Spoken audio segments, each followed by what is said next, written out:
warahmatullahi wabarakatuh. Bismillahirrahmanirrahim. Alhamdulillahi hamdan katsiran tayyiban mubarakan fi kama yuhibbu rabbuna wa yarda.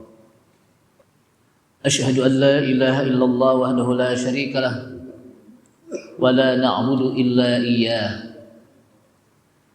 Wa asyhadu anna Muhammadan 'abduhu wa rasuluh la nabiyya ba'dah.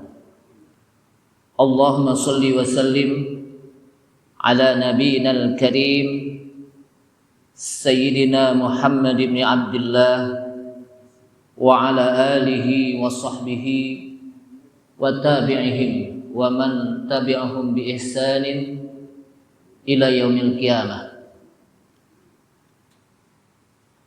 Amma ba'du, qala Allah ta'ala fi kitabihil karim wa huwa asdaqul qailin. Ya ayyuhalladzina amanu taqullaha haqqa tuqatih wa la tamutunna illa wa antum muslimun. Ya ayyuhalladzina amanu taqullaha wa qulu qawlan sadida yuslih lakum a'malakum wa yaghfir lakum dhunubakum.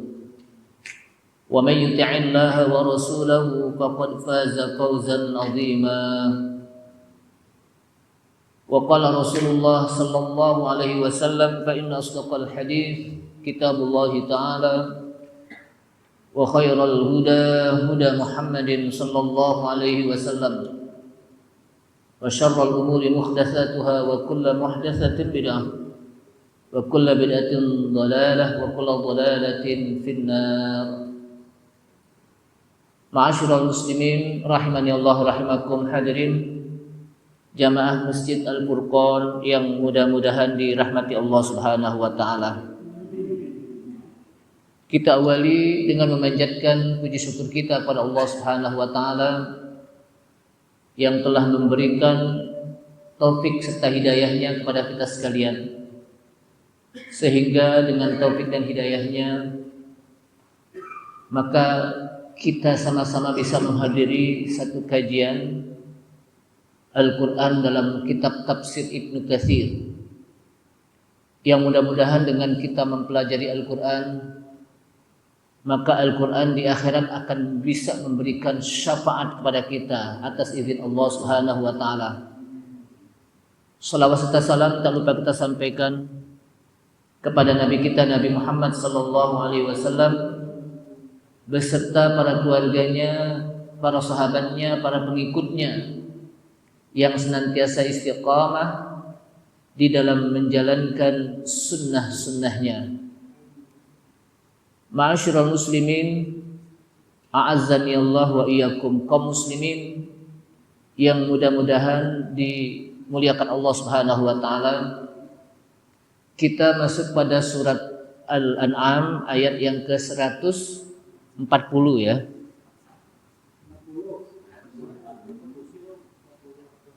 Ini terjadi ini nih, ikhtilaful ulama, perbedaan pendapat di tengah-tengah ulama ini.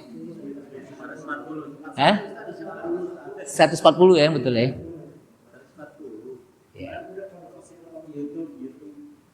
Iya. Ya udah kalau gitu. Ya kita 140 aja deh. Nah, 140 aja.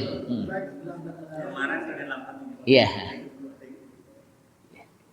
Kita baca sama-sama. A'udzu billahi minasy syaithanir rajim.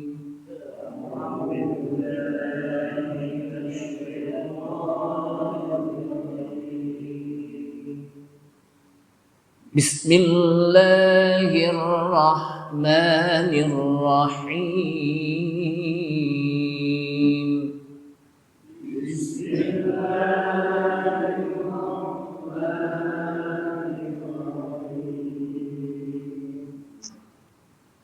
Qad khasira alladhina qatalu awladahum safahan bighairi ilm.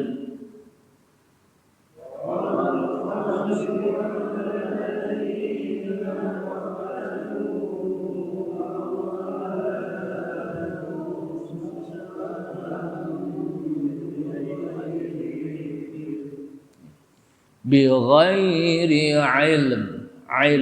Saya ulangi. Qad khasira alladhina qatalu awladahum safahan bighairi ilm.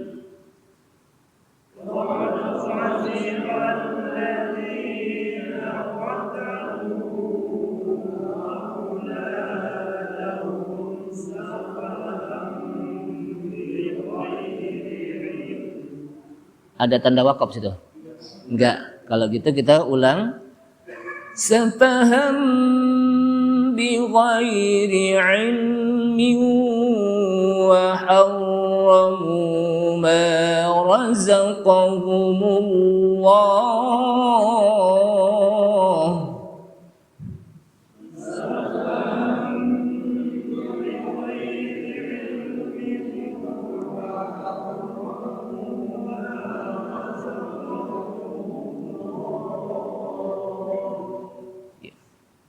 Saya ulangi.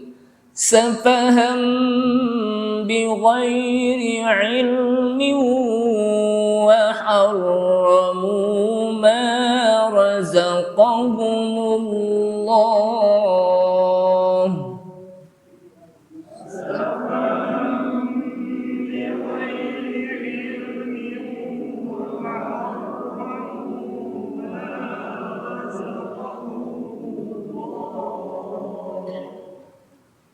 وحرموا ما رزقهم الله افتراء على الله.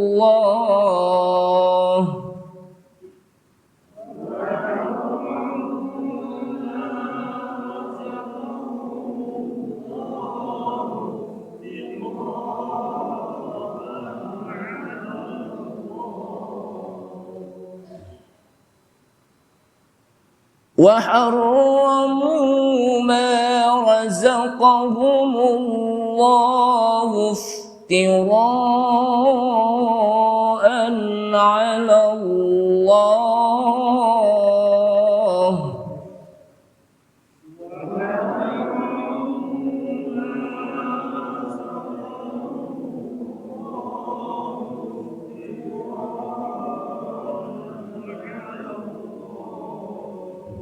Ya. Ada tanda wakaf situ ya. Qad dhallu wa ma kanu muhtadin.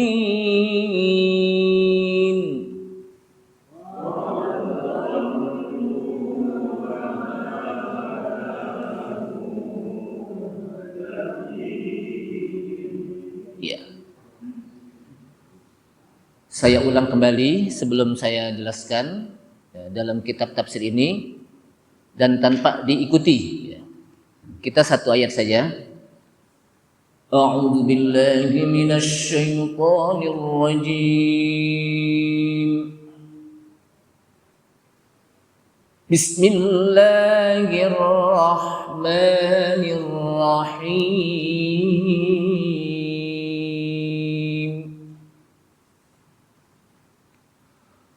قد خسر الذين قتلوا أولادهم سفها بغير علم وحرموا ما رزقهم الله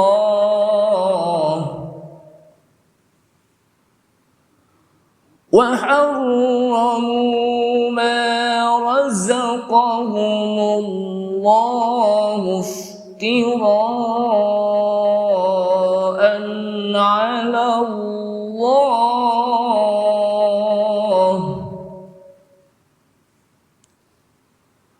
قد ضلوا وما كانوا مهتدين.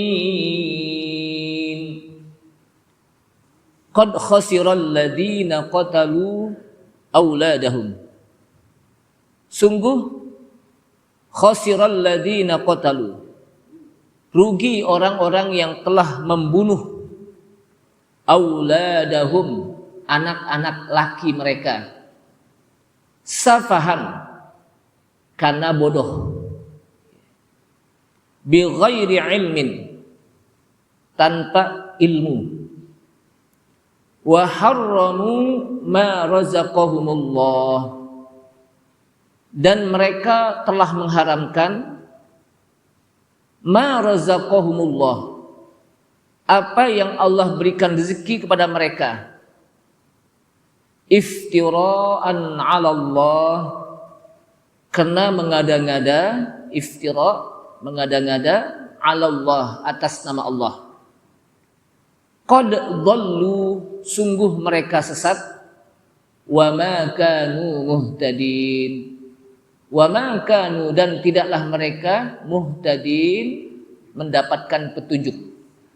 Tidak mereka menjadi orang-orang yang mendapatkan petunjuk. Jamaah sekalian rahimakumullah, apa relevansi atau munasabatul ayat qablaha, relevansi ayat sebelumnya, hubungan ayat sebelumnya, di mana orang-orang kafir mereka melakukan ritual-ritual, ibadah-ibadah dengan aturan-aturan sendiri, dengan cara mengada-ngada. Ini orang-orang kafir. Dengan apa? Cara sendiri, dengan cara apa? Mengada-ngada. Kemudian salah satu yang mereka lakukan adalah mereka berani untuk menghalalkan sesuatu yang diharamkan oleh Allah Subhanahu wa taala dan mengharamkan sesuatu yang sudah dihalalkan oleh Allah Subhanahu wa taala. Binatang ternak boleh kita makan seperti onta atau kambing. Tapi mereka mengatakan bahwa binatang ternak ini yang masih di perut induknya itu khusus untuk golongan laki-laki di antara kita, kata mereka. Dan mereka haramkan untuk pasangan hidupnya, istri-istri mereka. Jadi ini kan mengada-ngada. Padahal kita tidak boleh mengatur sendiri dalam apa? Bab yang berkenaan dengan hal yang sudah Allah Subhanahu wa taala halalkan dan apa yang Allah Subhanahu wa taala sudah haramkan.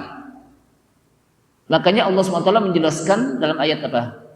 Lain, di mana Allah mengatakan kul ara'aitum ma anzalallahu lakum mir rizqin faja'altum minhu haraman wa halala.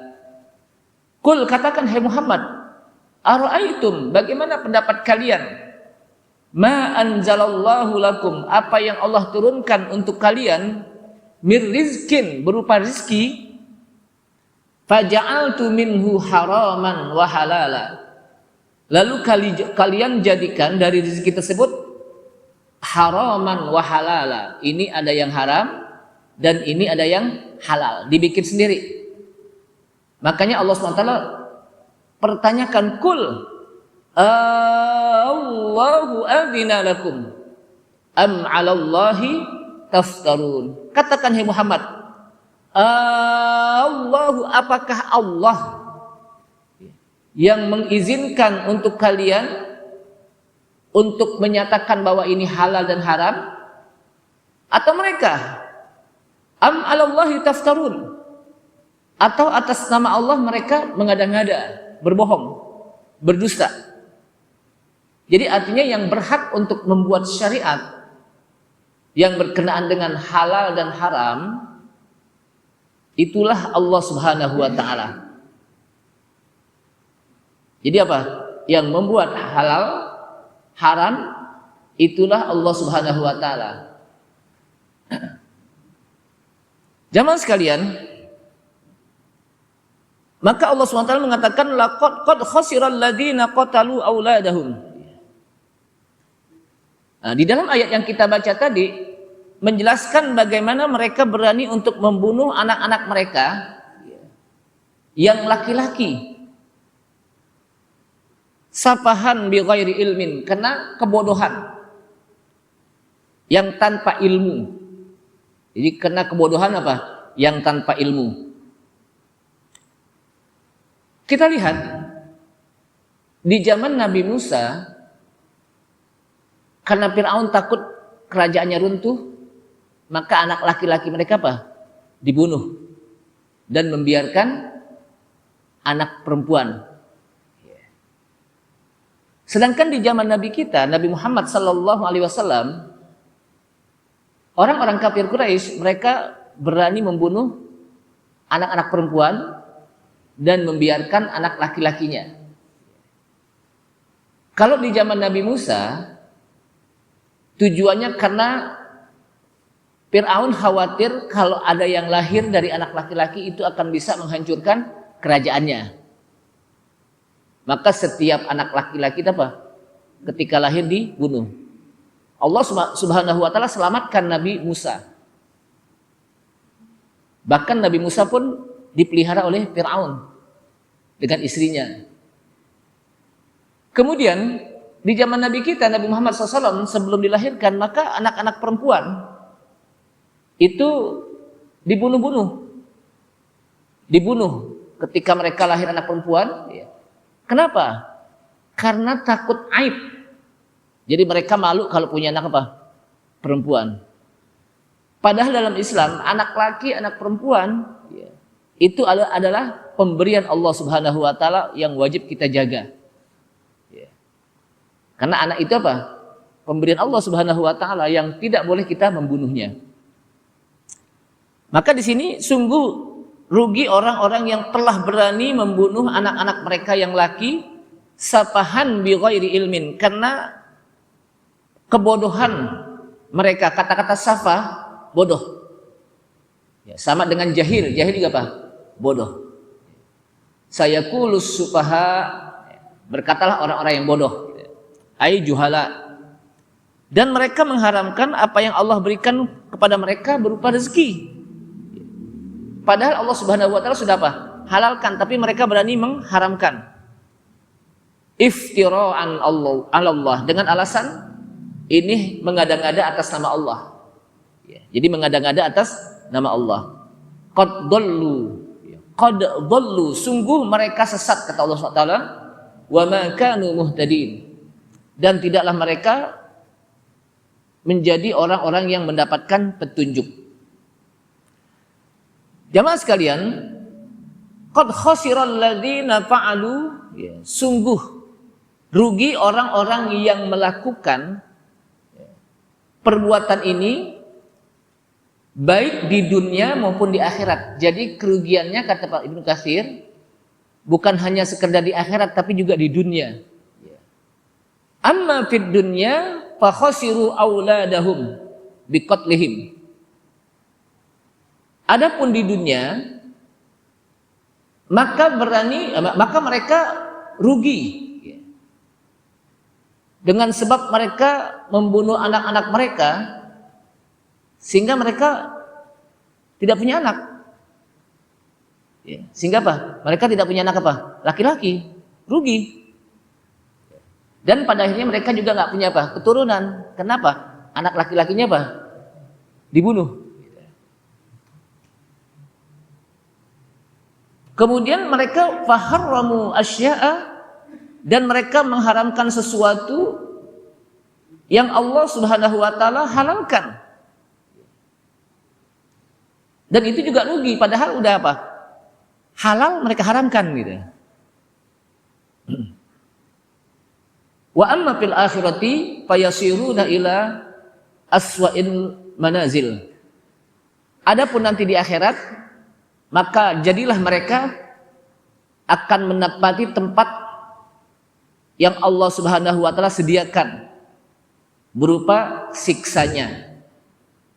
Jadi kita tidak boleh berani untuk menghalalkan sesuatu yang diharamkan oleh Allah SWT, atau tidak boleh kita mengharamkan sesuatu yang sudah dihalalkan oleh Allah Subhanahu wa taala. Karena ini hak Allah SWT. Sehingga dalam hal ini, dan ini hal yang sudah ijma, sudah apa? Ijma, kehalalannya dan keharamannya sudah apa? Ijma. Kemudian jamaah sekalian rahimakumullah, anak yang diberikan oleh Allah Subhanahu wa taala memang di dalam ayat Al-Qur'an dan di dalam hadis Rasulullah sallallahu alaihi wasallam itu dengan berbagai macam anak. Kadang anak itu dia menjadi qurrata a'yun. Sebagaimana satu doa yang diajarkan oleh Allah Subhanahu wa taala, Rabbana hab lana min azwajina wa dzurriyyatina qurrata a'yun. Wahai Rabb kami, hab lana, berilah kepada kami, min azwajina, dari pasangan kami, wa dzurriyyatina, dan keturunan kami.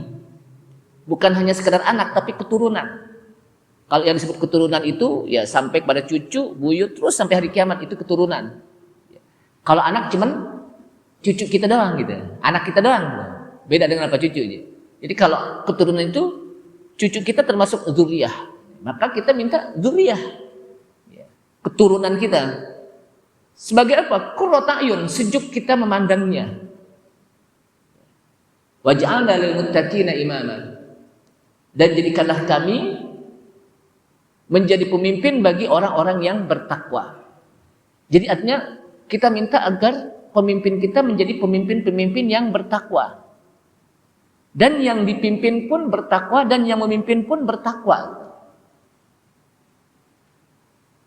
Maka sahabat Rasulullah SAW, kenapa Allah Subhanahu wa taala jadikan Abu Bakar As-Siddiq sebagai seorang pemimpin khalifah di masanya?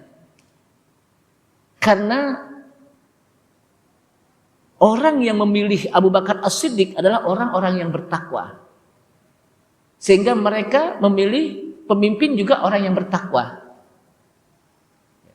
Kenapa setelah Abu Bakar As-Siddiq radhiyallahu anhu, para sahabat memilih Umar bin Khattab? Karena yang memilih orang-orang yang bertakwa, dan yang dipilih pun orang-orang yang bertakwa.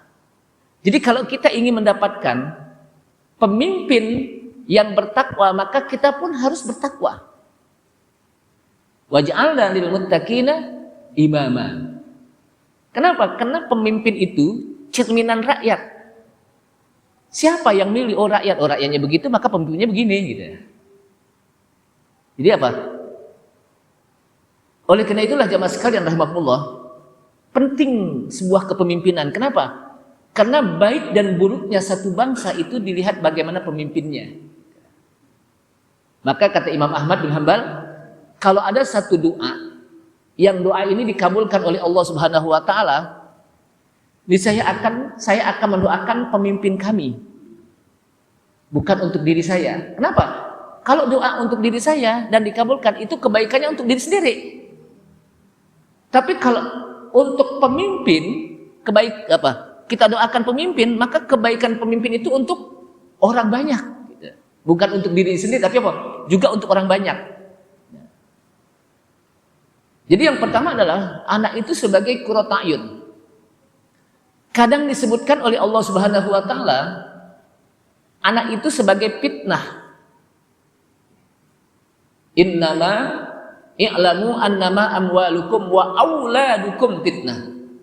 Ketahuilah olehmu annama amwalukum, sesungguhnya harta-harta kalian, wa auladukum, dan anak-anak kalian, fitnah, sebagai fitnah. Cuman kita jangan menggunakan bahasa kita fitnah. Fitnah itu kalau bahasa kita apa? Tuduhan kan gitu. Padahal di dalam ayat Al-Quran kata-kata fitnah itu dengan berbagai macam bahasa. Kadang disebutkan fitnah itu adalah asyirku wal kufru, kesyirikan dan kekufuran. Ini yang disebutkan oleh Allah Subhanahu wa taala, al fitnatu asyaddu minal qatl. Fitnah itu lebih dahsyat daripada pembunuhan, lebih besar. Dalam ayat ini disebutkan apa? Al fitnatu akbaru minal qatl. Lebih besar rasanya dari apa? Pembunuhan. Maksudnya apa? Asyirku wal kufru, kesyirikan dan kekufuran itu lebih besar dosanya daripada apa? Daripada kepembunuhan. Kadang kata-kata fitnah juga disebut dengan ujian. Wattaku, kadang juga disebut dengan azab. Wattaku fitnatal ladzina la tusibanna minkum khawassah. Takutlah kalian satu fitnah yang turun bukan hanya untuk kalian tertentu tapi untuk orang banyak. Kata fitnah sini apa? Azab.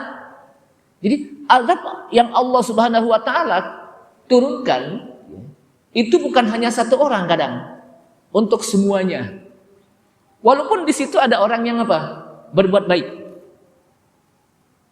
Maka di sini jamaah sekalian, kenapa Islam mengajarkan kepada kita agar ditegakkan amar ma'ruf nahi munkar?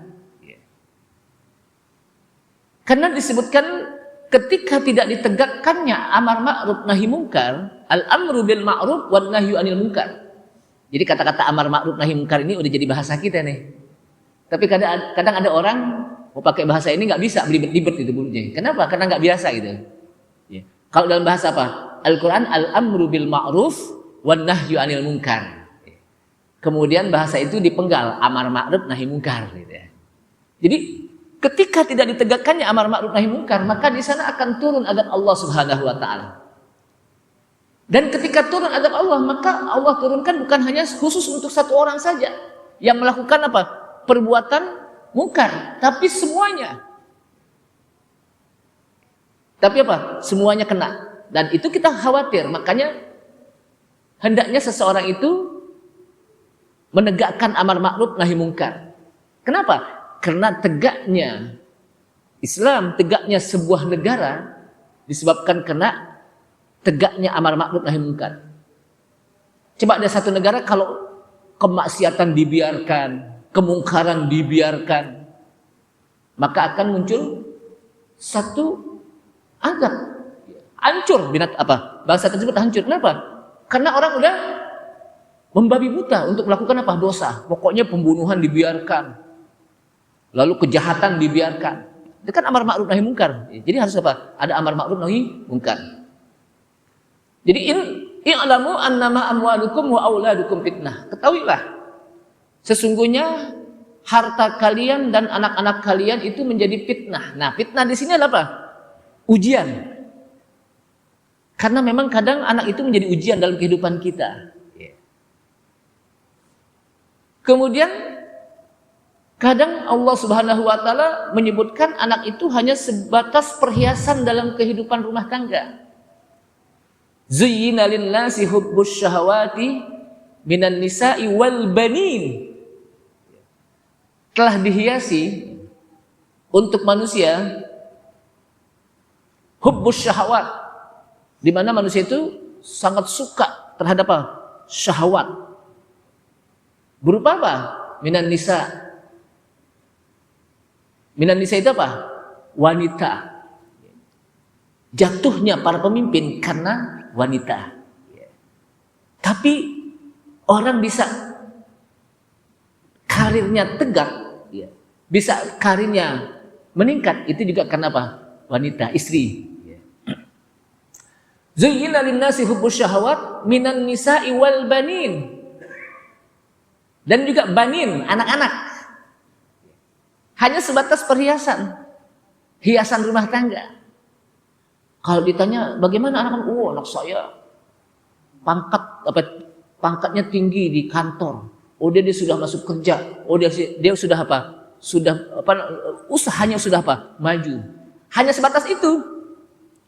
Tapi dia nggak tahu apakah anaknya bisa baca Quran apa enggak, anaknya kenal Islam apa enggak, anaknya sholat apa enggak. Tapi menjadi sebuah kebanggaan hanya sekedar sebatas dunia saja gitu. Nah, ini namanya apa? Hanya sebatas perhiasan. Anak juga bisa menjadi musuh, kata Allah SWT. Ya ayyuhalladzina amanu inna min auladikum wa azwajikum aduwwan lakum fahdharuhum. Hei orang-orang yang beriman, sesungguhnya ada di antara, makanya pakai min. Inna min auladikum litaba'id, enggak semuanya. Makanya pakai min, tidak langsung auladakum, tapi ya ayyuhalladzina amanu inna min amwalikum, sesungguhnya ada di antara anak-anak kalian, ya, min auladikum wa azwajikum, dan pasangan hidup kalian, aduwallakum, itu musuh untuk kamu, fahdharuhum, waspadailah mereka. Jadi ternyata anak ada di antara anak, tidak semuanya saya katakan. Kenapa? Karena ini macam-macam anak kan sebutkan. Ternyata ada anak-anak yang dia menjadi musuh kita. Musuh yang bukan hanya sekedar di dunia, tapi nanti di akhirat. Di dunia, ini anak ngorong-ngorong mulu. Kenapa? Jadi musuh tuh. Ame bapaknya, ame ibunya ngelawan mulu. Ini apa? Anak itu musuh. Di akhirat, yang pertama sekali nanti akan menuding-nuding di hadapan Allah Subhanahu wa taala, menuntut haknya. Anak duluan, bukan orang lain. Gitu. Kenapa?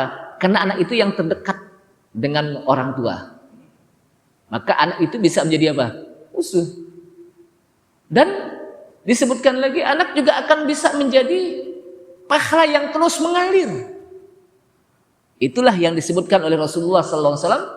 Idza mata ibnu Adam in qata'a amaluhu illa min thalath, sadaqatin jariyah, aw ilmin yuntafa'u bihi, aw waladin salihin yad'ulah. Apabila manusia mati, terputuslah amalnya. Ketika dia meninggal, amalnya terputus. Artinya apa? Dia tidak bisa melakukan amalan-amalan yang menghasilkan pahala. Udah nggak bisa lagi sholat, ke kubur aja dianterin kan gitu. Udah meninggal, sholat pun disolatin, mandi dimandiin, terputus. Illa min salasin, kecuali 3 hal yang terus mengalir pahalanya. Terus mengalir pahalanya. Walaupun kita sudah nggak ada, tapi pahalanya terus mengalir. Apa itu? Shadaqatin jariyah, sedekah jariyah.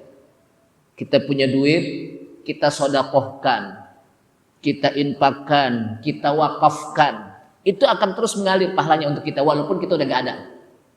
Au ilmin yuntafa, atau ilmu yang bermanfaat. Kita ngajarin anak. Jadi ilmu yang bermanfaat itu bukan hanya orang tuanya hanya jadi guru aja, bukan. Oh, pantas orang tuanya guru, kenapa dia bisa ngajar di kelas?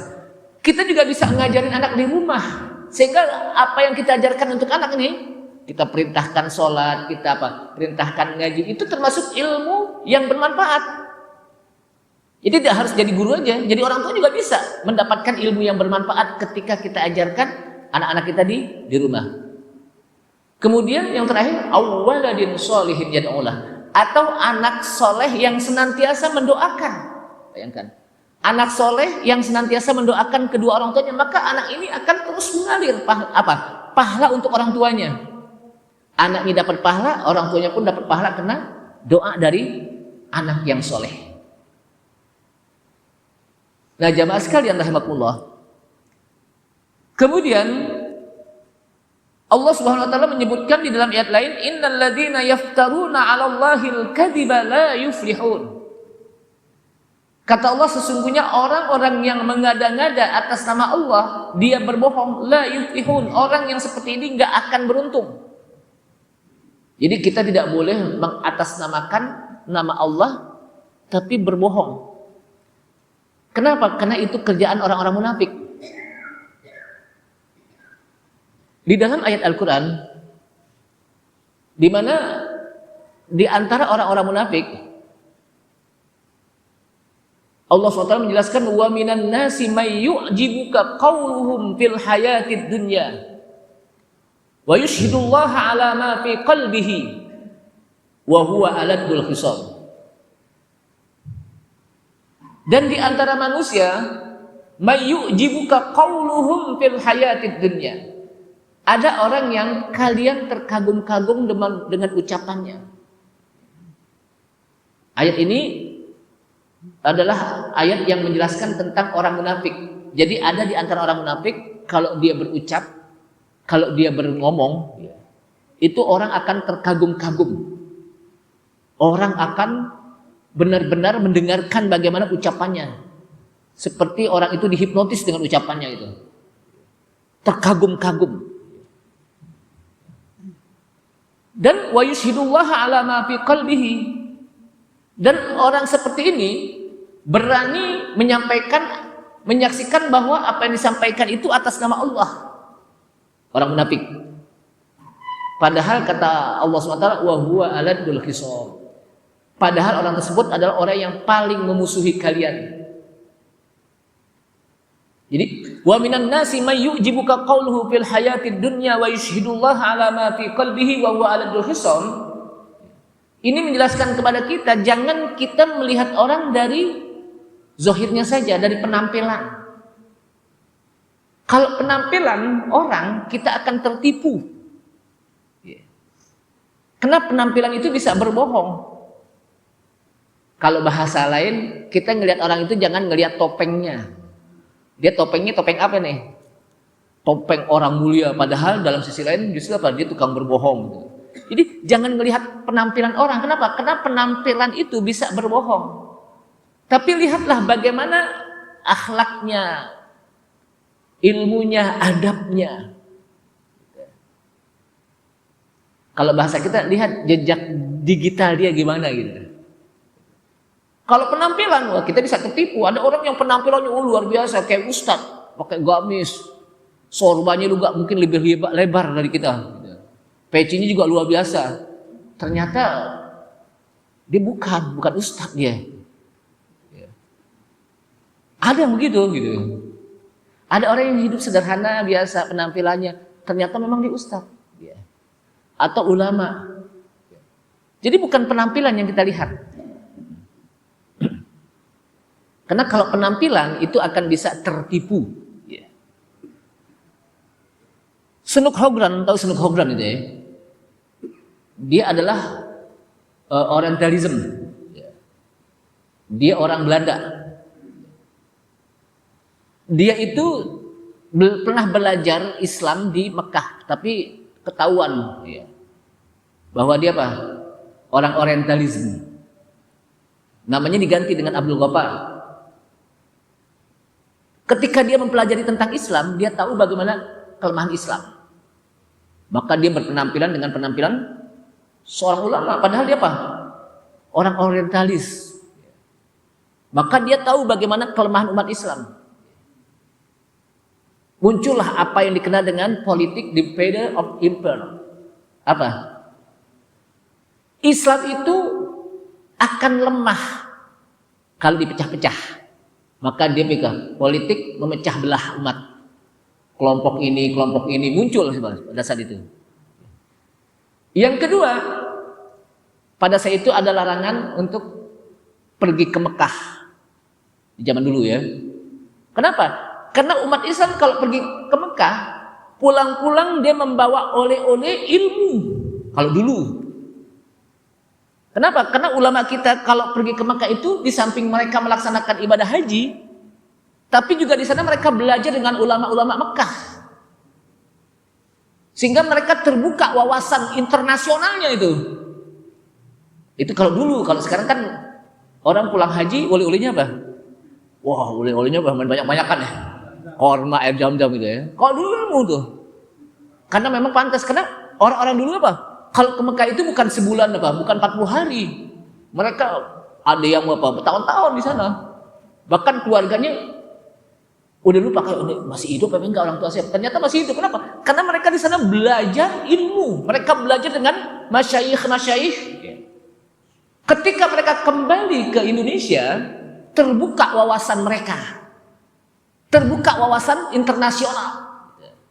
Ini yang ditakutin oleh penjajah saat itu. Dan itu apa? Itu apa? Apa namanya? Kerjaannya Snook Hogran waktu itu. Dan yang ketiga, biarkan umat Islam bangun masjid sebanyak-banyaknya, tapi jangan dibuka politiknya. Jangan dibuka apa? Wawasan politiknya. Kenapa? Kalau dibuka wawasan politiknya, kita akan keluar dari Indonesia nih. Itu pada saat itu. Artinya, maka kalau kita lihat di Padang itu kan terjadi perpecahan antara kaum tua dengan kaum muda, antara kaum adat dengan kaum yang modernis macam-macam di situ. Itu kerjanya siapa? Kerjanya orientalis yang dikenal dengan apa? Snookhausen namanya. Nah kita ini sekarang udah tahu kita betapa panjangnya kita dijajah dan kita tahu bagaimana umat Islam kalau ingin bersatu.